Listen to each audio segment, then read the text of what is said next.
Hello everyone, let's have more news about the Lakers, but first don't forget to subscribe to the channel and leave a like. Bill Simmons predicts Austin Reaves scenario Lakers dread. Austin Reaves is a beloved figure in Los Angeles. A player who went from undrafted to a borderline star, his story is easy to have a soft spot for. The Los Angeles Lakers managed to secure Reaves on what quickly became a very team-friendly contract as well. His 4-year, $53.8 million deal easily became one of the best bang for your buck signings in the entire NBA. However, 2025-26 will be the last guaranteed season of that contract before a player option for the 2026-27 campaign. Based on the production Reaves has offered of late, it is in his best interest to decline that option and explore his value as a free agent. This leaves Rob Pelinka and the Lakers front office with a critical decision that must be made in the near future. Ultimately, it may even lead to a scenario they dread. The Austin Reaves crossroads. Reaves has displayed some strong upside this past season. It would be fair to expect that the Lakers guard could one day reach All-Star status.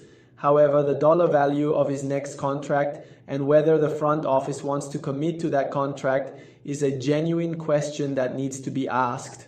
Dave McMenamin previously wrote, he could also wait until the summer of 2026 when he'd be eligible for a 4-year, $98 million extension, or opt out of the final year of his contract, become an unrestricted free agent, and be eligible for 25% of whatever the salary cap is set at for 2026-27. This kind of projected payday has led many, including Bill Simmons, to believe that Reaves' days with the Lakers are numbered. The podcast host stated as much to Ryan Russillo on a recent episode of his show. Reaves is getting traded, Simmons said with confidence. That one I would bet on. He's just going to be able to get more money outside that team than he will with the team, and he's not going to stay for less money again. Simmons added that it made sense to trade Reaves based on the projected ceiling with the trio of him, Luka Doncic, and LeBron James. The NBA personality believed the Lakers would be better off trading their talented offensive guard for a center. Dan Weicker of the Los Angeles Times recently wrote, the team has shown no interest in using Reaves in a trade that nets them anything less than a top-tier big. Weick also noted that there really aren't any of those available. Still, the Lakers should do their due diligence in calling around the league. There are certainly a handful of fascinating trade targets of that regard. It is understandable to see the Lakers taking a cautious approach with the future of Reaves in Los Angeles. Even so, with the 4th-year pro near the peak of his value, Pelinka and company would be wise not to completely rule out a change before their scenario here grows even more dreadful. Now let's go to another video. Don't forget to leave a like. I want to see an injury like the one Jason Tatum suffered, Achilles injury. He will be out most, if not all, of next season. Most likely it'll be all of next season. So no Jason Tatum next year.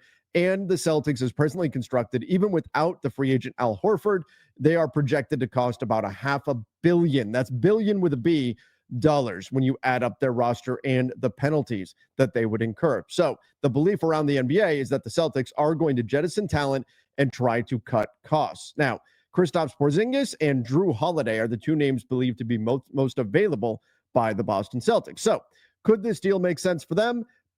Perhaps. I mean, the problem is that all of these deals, all these players in this deal are expiring contracts. So in theory, Boston's just sending out $30 million and expiring for another $30 million and expiring. Now, maybe you loop a third team in, and I can tell you they would almost certainly loop a third team in. Boston would want to dump either Rui or Maxey, probably Maxey Kleber, on another team. Wouldn't want to take that money on because, remember, they're trying to drive down the overall costs right now. So it would probably ultimately be a 3-team trade.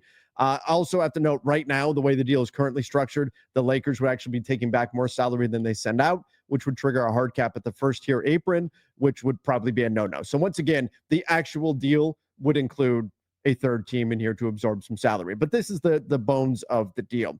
The Celtics would be getting the 2 pick swaps. That's the real prize here for Boston. It's the pick swaps that they'd be getting, which could be very valuable.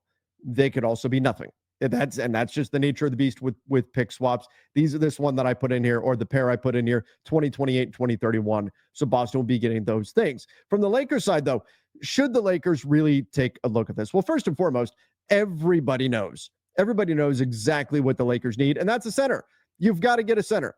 You need a 5 on this roster, and Kristaps Porzingis could certainly be that for you. He does a really nice job negatively impacting opponents at the rim. That is kind of his forte. The dude is 7'3", and yeah, you can see there, he's got limitless range. He can shoot from well behind the three-point line. So he is not only a guy that brings you size, but also brings you floor spacing, has a nice touch around the basket, can shoot the ball from just about anywhere. His available shots are really impressive. When you look at his shot diet, he can get his shot off against a lot of players, just shoots over the top of guys. The floor spacing you get with him out there is phenomenal. So there's some real reasons to look at him on the offensive end of the floor. Defensively, again, does a nice job defending at the rim. I mean, really significantly negatively impacts opponents' field goal percentage at the rim.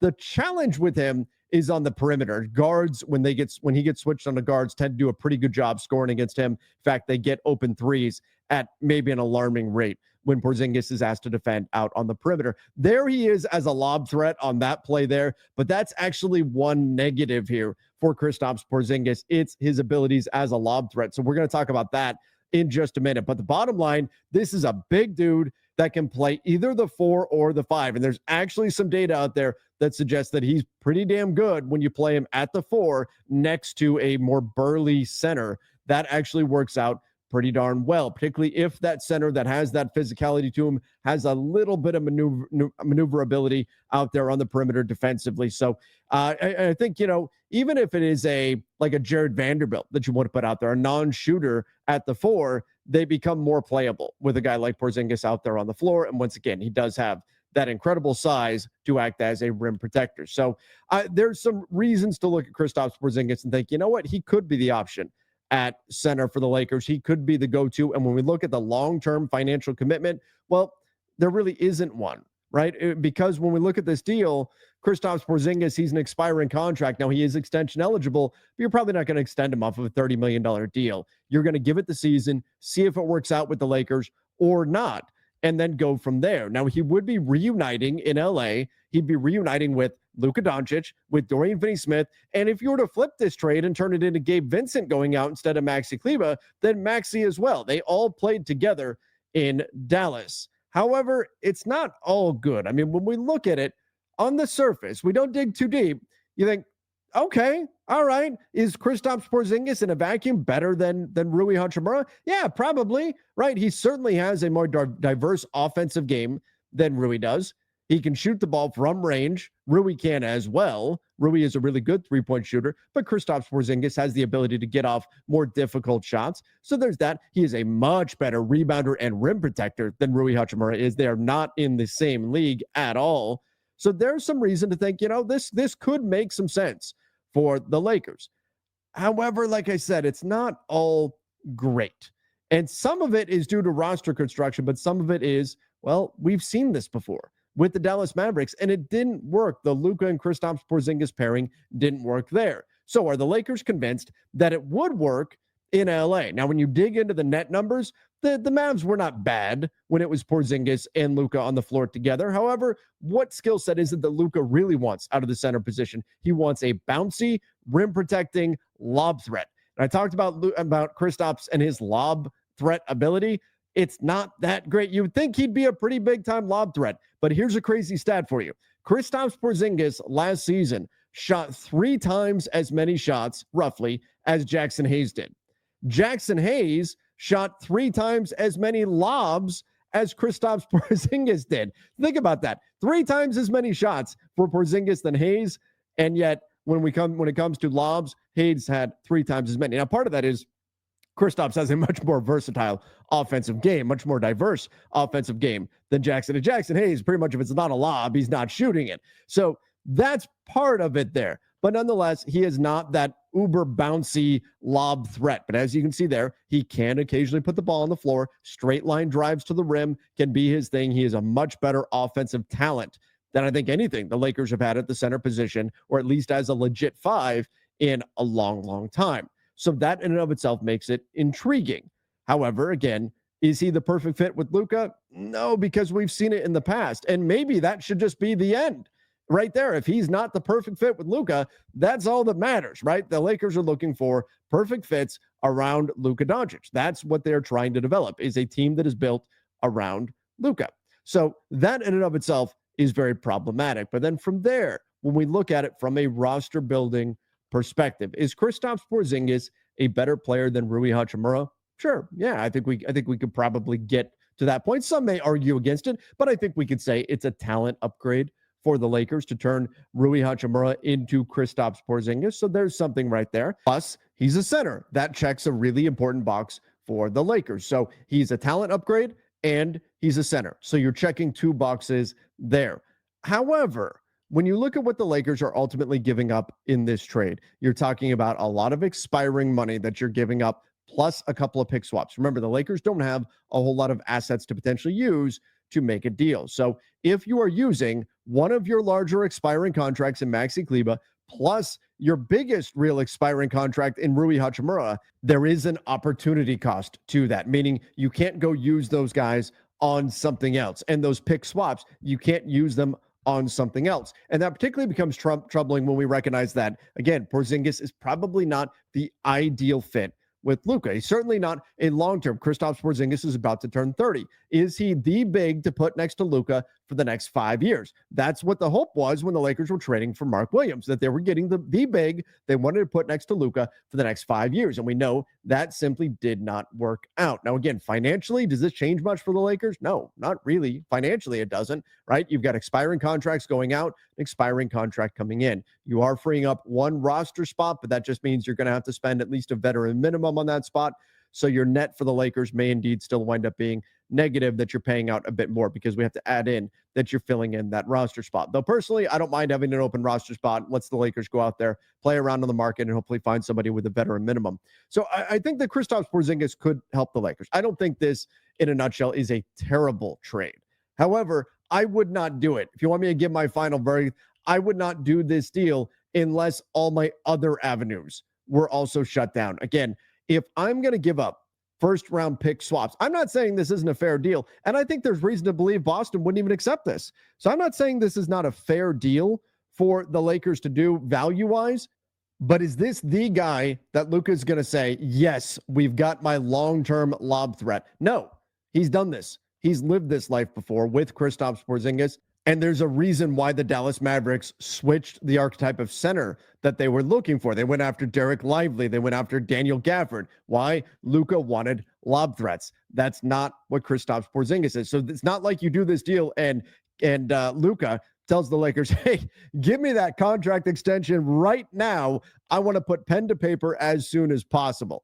No, this is not the ideal type of fit with Luka. So once again, the only way I'm doing this is if I'm exhausting the other options that could potentially be out there on the market, the true lob threats that could be out there on the market. And then if those are a no-go, then maybe I look at Kristaps Porzingis as a, for now, stopgap center, see if he fits, and then figure things out next summer with him, whether or not you want to commit long-term, see how it works out. Kristaps Porzingis, if we're setting the bar at, is he better at the center position than Jackson Hayes? Well, yes, absolutely, no question.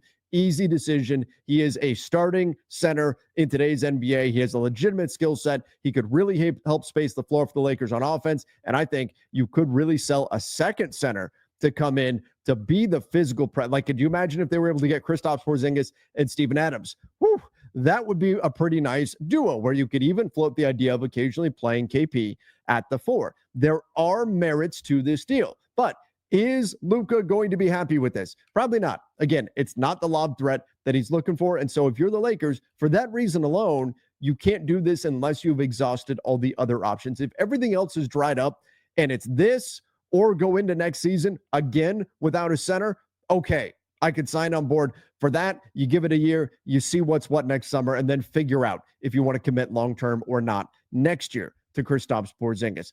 I also think that you are not adding to the depth of the team with this deal, right? Right. That was a problem for the Lakers. They did not have a deep enough team. Well, what you're doing here by using Rui in a trade instead of, say, like just Maxi Kleber or something and trying to find a cheaper center, you are taking a starter out of your lineup. Do you have a deeper team after executing this deal? No, you do not. You removed one starter and you added another one. Your projected starting lineup at this point would be Austin Reaves, Luka Doncic, LeBron James, Kristaps Porzingis, and Dorian Finney-Smith, which, look, there's 3 Mavs players there together, plus LeBron and Austin. There could be some instant chemistry there, no question. But you are not really adding to the depth of this team. Did you improve the overall talent? Yes, I believe that you do. But did you solve your depth problem? No. And you also did not address the problem of Luka wanting to play with a bouncy, athletic, rim running five. That's not what Porzingis is. So for all of those reasons, I would not be able to sign off on this deal. Again, it's all about opportunity cost. And because of that, I'd be holding off on doing this deal unless all the other options happen to dry up. And on top of that, you'd be trading with the Boston Celtics. And that just feels gross. Again, not a bad deal in terms of value overall, but I think the Lakers need to explore other options first and have those be exhausted before they decide to run back Luka and Kristaps Porzingis Part 2. Give me your thoughts in the comment section down below, everybody. Would you do the deal?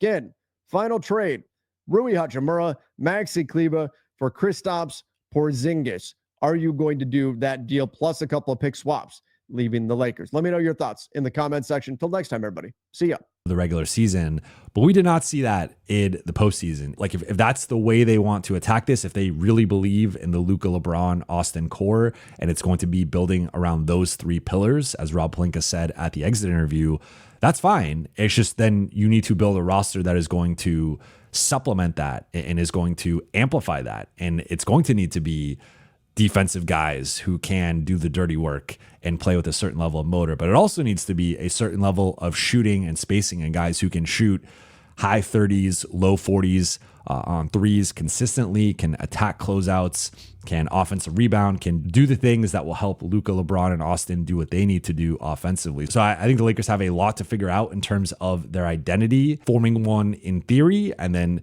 putting that in application with the roster and the style of play. And that is going to be one of the more fascinating things this summer is how they go about theorizing that and then how they go about implementing it. Lesson number 3 is from the Minnesota Timberwolves, and it's bigger is still better. And last year's lesson for the Wolves was size still matters. So we're sensing a theme here. And if you look at their roster and their rotation, one of the key advantages they have in almost any matchup is their physicality advantages in head-to-head matchups. So with the exception of Mike Conley, of course, who's listed at just 6 feet, but even Mike Conley has a 6'7" wingspan, so he's deceptively longer than you think he is. Everyone else, if you're putting Dante DiVincenzo or Nickeil Alexander-Walker at point guard, those guys are big for the point guard position. Anthony Edwards is one of the most athletic and physically gifted players in the league, so he's going to have a certain advantage at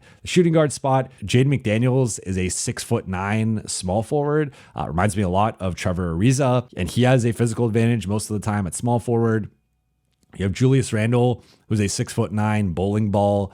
And even if he doesn't have the physical advantage, he's going to create it by accelerating and generating momentum and then lowering his shoulder into you and powering through.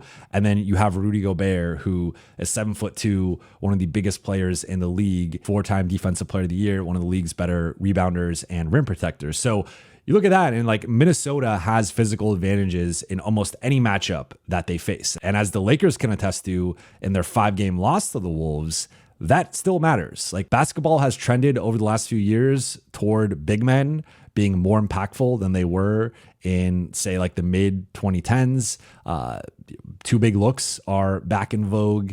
And I think I look at a team like the Timberwolves, and they shifted their roster construction from last season, specifically replacing Karl Anthony Towns and Kyle Anderson with Julius Randle and Dante DiVincenzo. And they technically got smaller from a sheer height perspective, but they got stronger and more physical when looking at the style of play with Julius Randle compared to Towns and Dante DiVincenzo compared to Kyle Anderson. And looking at the Lakers, of course, the big need this offseason is a center.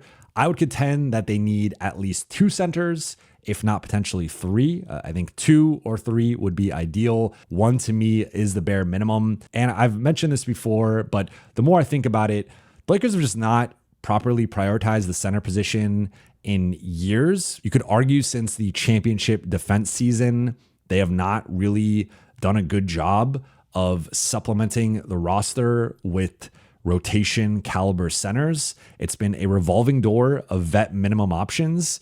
And despite Anthony Davis and LeBron James wanting some interior help, wanting them to get a center that could slot AD to the 4. And I understand the Lakers' rationale to an extent because there are limited roster building resources. And if you're going to use that on a center, like at the end of the day, crunch time, AD is going to be closing at the 5 or should be closing at the 5. That was always going to be LA's best look, even during the championship season. AD at the 5, LeBron at the 4. But I think they took the we'll just live with minimum centers a little bit too far. And if you look at the cast of characters they've had, it's just been one of the worst center groups in the league for several years now. And they need to address that in a big way this summer. The Lakers have positional size. That was one of the keys to their centerless group working was you have Luka starting at point guard at 6'8", 250, whatever he is. You have LeBron, even at the 4, has physical advantages against most bigs. Maybe not Julius Randle, but like most forwards, LeBron is going to have an advantage over.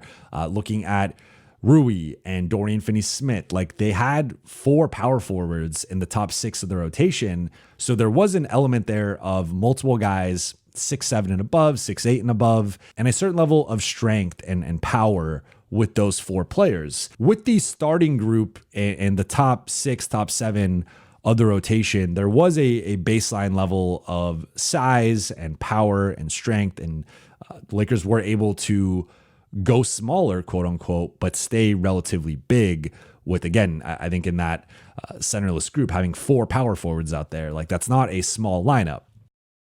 However, we saw there are degrees to size and strength and physicality and those advantages.